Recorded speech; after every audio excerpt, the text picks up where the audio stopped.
សូម កូនខ្មែរគ្រប់រូប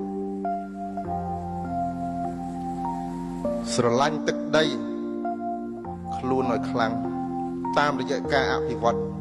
នៃចំណេះដឹងនិងឆាកជីវិតរបស់ខ្លួនពេលខ្លះអ្វីដែលគួរឲ្យសោកស្ដាយបំផុតបរទេសខ្លះគេអាចមើលងាយយើងបានមិនមែនដោយសារគេខ្លាំងទេ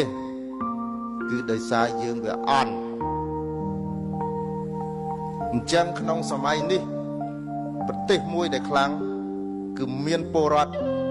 ដែលមានការចេះដឹងអញ្ចឹងដើម្បីរក្សាទឹកដីរបស់យើងពូជសាសន៍របស់យើងឲ្យថិតថេរគង់វង្សបានពលរដ្ឋខ្មែរគ្រប់រូបជាពិសេសយុវជនជំនាន់ថ្មីត្រូវព្យាយាមអប់រំ